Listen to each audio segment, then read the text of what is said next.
세계 기독교 복음주의 지도자들의 모임인 로잔대회가 개회 예배를 열고 일주일간의 일정을 시작했습니다.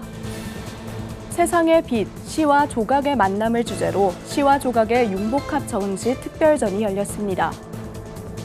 8월 한 달간 전국 6개 교회 506명의 성도가 장기기증 희망 등록에 참여하며 장기부전 환자들에게 그리스도의 사랑을 전할 것을 다짐했습니다.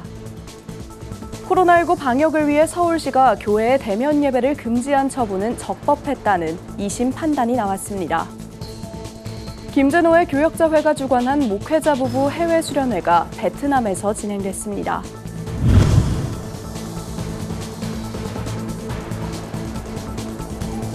시청자 여러분 안녕하십니까? 구티비 뉴스입니다.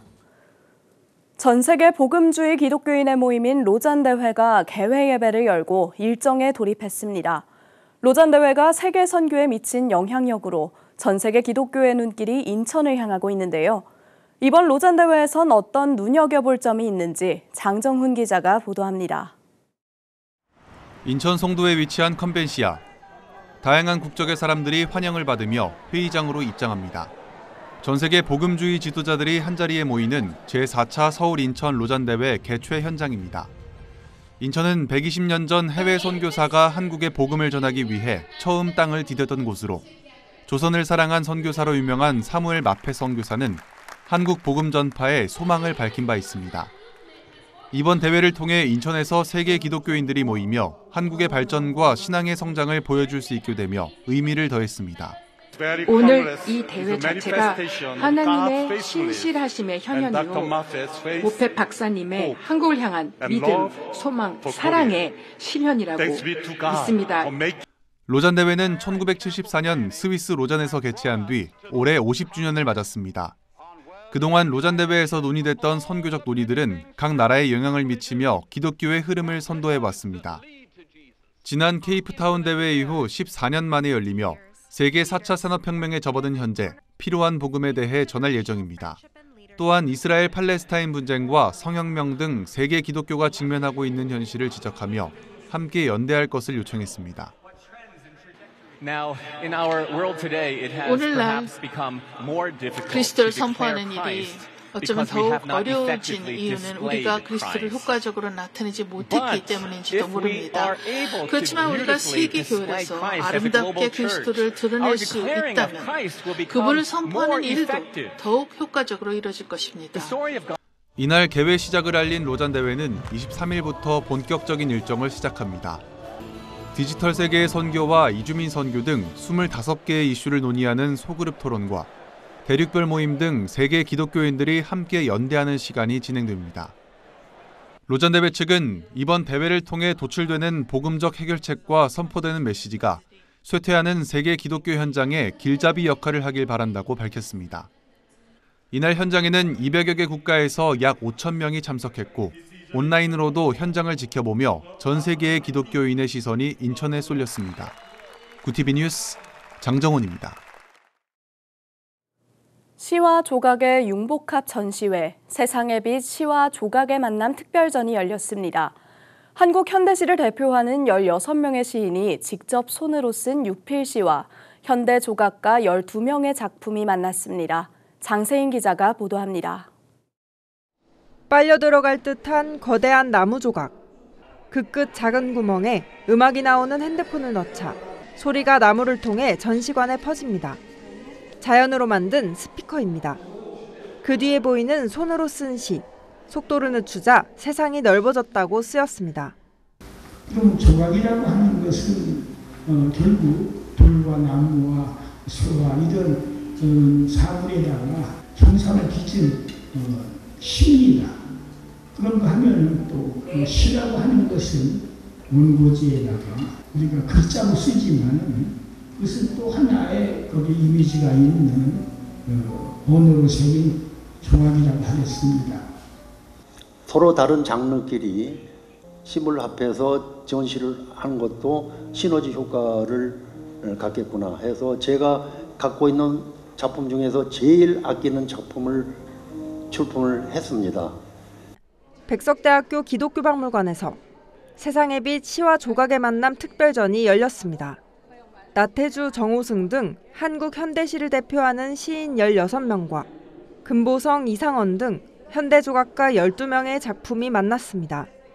시인들이 직접 손으로 쓴 육필시와 예수 그리스도의 12세자라는 기획 취지를 담은 융복합 전시전입니다. 우리나라에서는 최초로 시도되는 시와 조각의 융복합 전시로 진행되고 있습니다. 두 예술 장르는 서로를 보완하여 풍부한 감동을 선사하고 관람객들은 이 과정에서 타인의 생각과 마음을 읽어내는 공감 능력을 키울 수 있을 것입니다.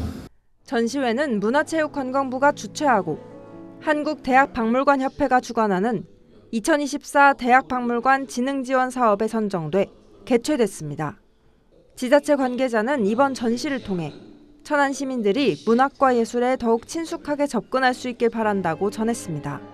2024년 대학박물관 진흥지원 사업에 천안 지역에서 유일하게 선정된 것으로 알고 있습니다.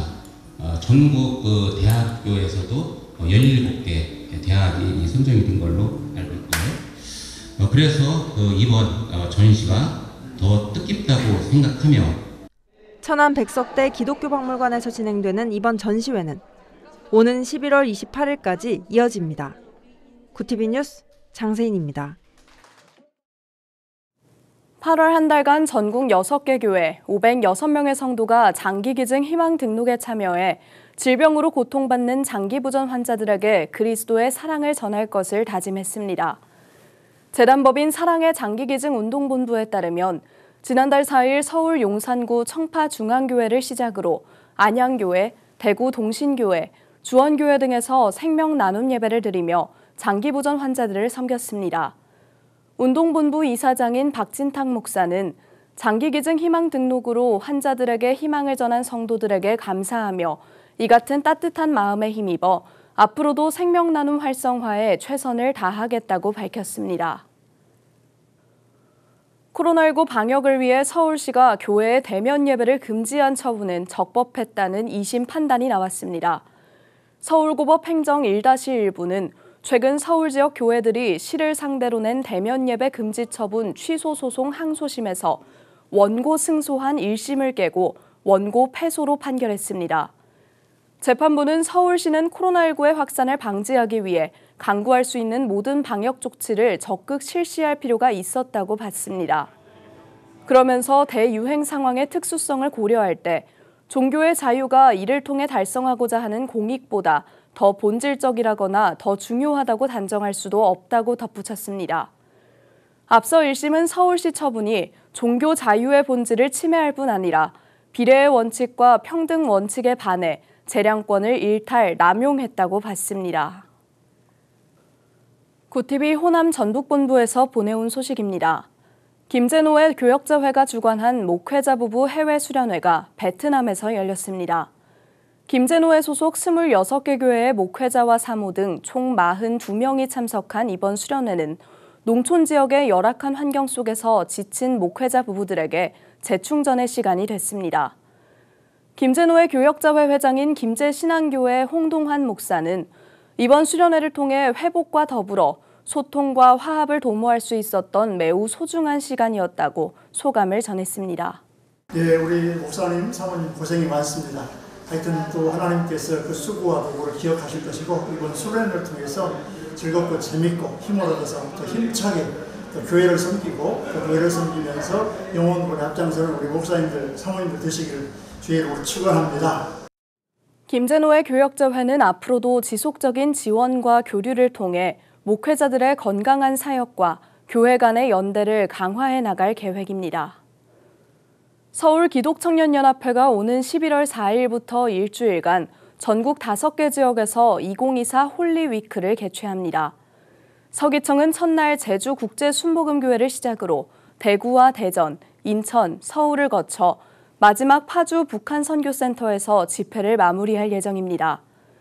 또 집회에 앞서 오는 10월 한 달 동안 서울과 인천 등 수도권 지역에서 준비 기도회가 개최됩니다.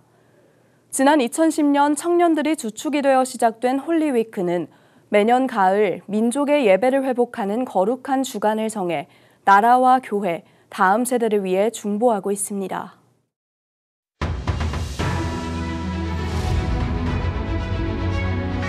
오늘의 이슈 포커스입니다. 전국 시군구 10곳 중 3곳에 응급의학과 전문의가 한 명도 없는 것으로 추서됐습니다. 23일 국회 보건복지위원회 김선민 의원이 건강보험심사평가원에서 받은 시군구 전문 과목별 활동의사 인력 현황 자료를 분석한 결과 올해 7월 기준 활동 중인 응급의학과 전문의가 한 명도 없는 시군구는 전체 229곳의 28.8%인 66곳에 달했습니다. 이런 시군구는 도 단위에서는 경남 11곳, 경북 10곳, 전남 9곳, 강원 7곳 등으로 나타났습니다. 광역시의 기초 지자체 중에서는 부산 중구와 영도구, 또 강서구와 대구 서구, 발성군, 또 군위군, 또 인천 옹진군이 응급의학과 전문의가 없는 곳이었습니다. 앞으로 약 50년 뒤 우리나라 인구 순위가 30계단 추락할 것으로 나타났습니다. 저출산, 고령화 속도가 국제 추세보다 빠르게 진행되면서 노인 비율은 3위를 기록하고 출산율은 현재의 꼴찌 수준을 유지할 것으로 예측됐습니다. 통계청이 23일 발표한 장래 인구 추계를 반영한 세계와 한국의 인구 현황에 따르면 세계 인구는 올해 81억 6천만 명에서 계속 증가해 2072년에는 102억 2천만 명에 이를 것으로 나타났습니다. 같은 기간 우리나라 인구는 5,200만 명에서 3,600만 명으로 1,600만 명이 감소할 전망입니다. 세계 인구가 25.2% 증가할 때 한국 인구는 30.8% 감소하는 것입니다. 그 결과 한국의 인구 순위는 올해 29위에서 2072년 59위로 30계단 떨어질 것으로 예측됐습니다. 올해 소상공인이 갚지 못해 지역신용보증재단이 대신 변제한 은행빚이 급증했습니다. 23일 국회 행정안전위원회 소속 양부남 의원이 신용보증재단 중앙회에서 제출받은 자료에 따르면 올해 1월부터 7월까지 지역신보 대위 변제액은 1조 4,450억 원으로 지난해 동기 대비 59.9% 늘었습니다. 대위 변제는 소상공인이 은행에서 대출받을 수 있도록 보증해준 지역신용보증재단이 소상공인이 갚지 못한 대출을 대신 변제한 것입니다.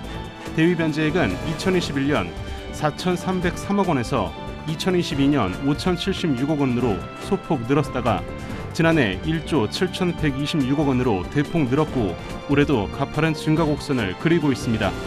이처럼 대위 변제 규모가 대폭 커진 것은 소상공인이 코로나19 이후 고금리, 고물가, 고환율 등 3고 위기를 겪으면서 대출은 크게 늘었지만 이를 갚을 만한 여력은 회복하지 못했기 때문으로 분석됐습니다. 구티비 뉴스 김태웅입니다.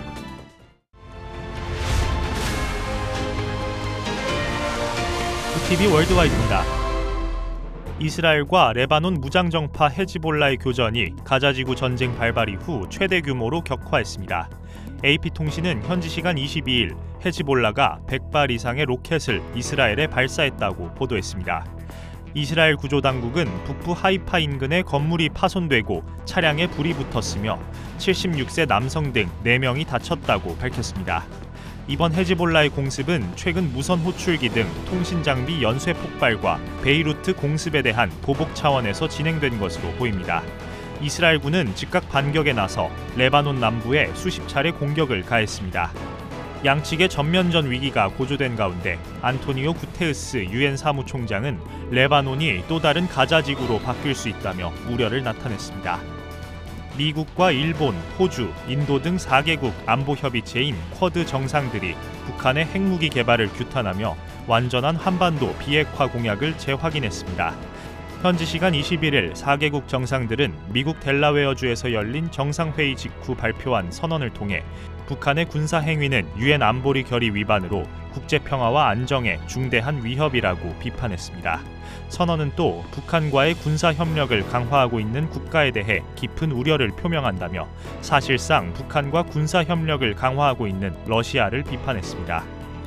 세계 정상급 지도자들이 이번 주 미국 뉴욕의 유엔 본부에서 국제사회가 당면한 주요 현안을 논의합니다. 유엔은 현지 시간으로 오는 24일부터 30일까지 고위급 주간을 맞아 제79차 유엔 총회 일반 토의를 개최한다고 22일 밝혔습니다. 일반 토의는 193개 유엔 회원국 정상과 총리, 장관 등 각국 대표들이 차례로 총회장 연단에 올라 연설하는 유엔 총회의 연례 행사입니다. 이번 고위급 주간에서는 이스라엘과 하마스 간 가자지구 전쟁과 러시아와 우크라이나 전쟁, 또 인도주의적 위기가 심화되고 있는 아프리카 수단 내전 등 국제사회의 3대 분쟁 현안이 핵심 의제가 될 것으로 보입니다. 미국 앨러베마주 버밍햄 유흥가에서 발생한 총기 난사로 최소 4명이 숨지고 수십 명이 다친 것으로 전해졌습니다. CNN 등에 따르면 버밍햄 경찰은 현지 시간 21일 밤 11시쯤 파이브 포인트 사우스 지역에서 여러 명의 총격범이 한 무리의 사람들에게 여러 발의 총을 발사했다고 밝혔습니다.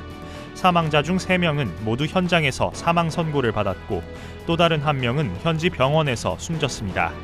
경찰은 사망자들 외에도 수십 명의 총격 피해자들이 있다며 이들 중 최소 4명은 위독하다고 밝혔습니다. 구TV 뉴스 권현석입니다.